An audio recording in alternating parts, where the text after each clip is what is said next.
हाथी और शेर की कहानी।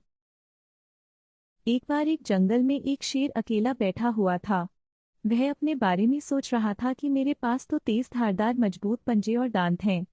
साथ ही मैं एक बहुत ही ताकतवर जानवर भी हूँ, लेकिन फिर भी जंगल के सारे जानवर हमेशा मोर की ही तारीफ क्यों करते रहते हैं। दरअसल शेर को इस बात से बहुत जलन महसूस होती थी कि सभी जानवर मोर की तारीफ करते थे। जंगल के सभी जानवर कहते थे कि मोर जब भी अपने पंख फैलाकर नाचता है तो वह बहुत सुंदर लगता है। यही सब सोचकर शेर बहुत दुखी हो रहा था। वह सोच रहा था कि इतना ताकतवर होने और जंगल का राजा होने पर भी कोई उसकी तारीफ नहीं करता है। ऐसे में उसके इस जीवन का क्या मतलब है। तभी वहां से एक हाथी जा रहा था, वह भी काफी दुखी था। जब शेर ने उस दुखी हाथी को देखा तो उससे पूछा, तुम्हारा शरीर इतना बड़ा है और तुम ताकतवर भी हो, फिर भी इतने दुखी क्यों हो?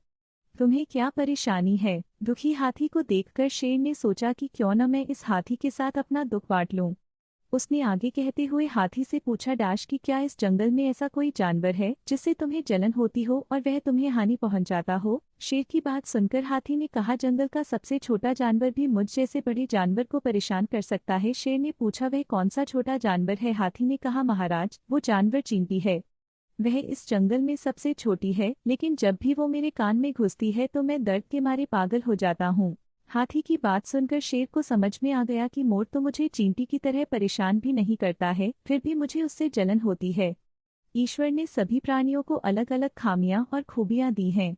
इसी वजह से सारे प्राणी एक जैसे ही ताकतवर या कमजोर नहीं हो सकते हैं। इस तरह शेर को यह समझ में आ गया कि उस जैसे ताकतवर जानवर में भी खूबियों के साथ कमियां हो सकती है। इससे शेर के मन में उसका खोया हुआ आत्मविश्वास फिर से बढ़ गया। उसने मोर से जलन करना बंद कर दिया। कहानी से सीख, हमें कभी भी किसी की खूबी देखकर उससे नहीं जलना चाहिए, क्योंकि हम सभी में अलग अलग खूबियां और खामियां होती है।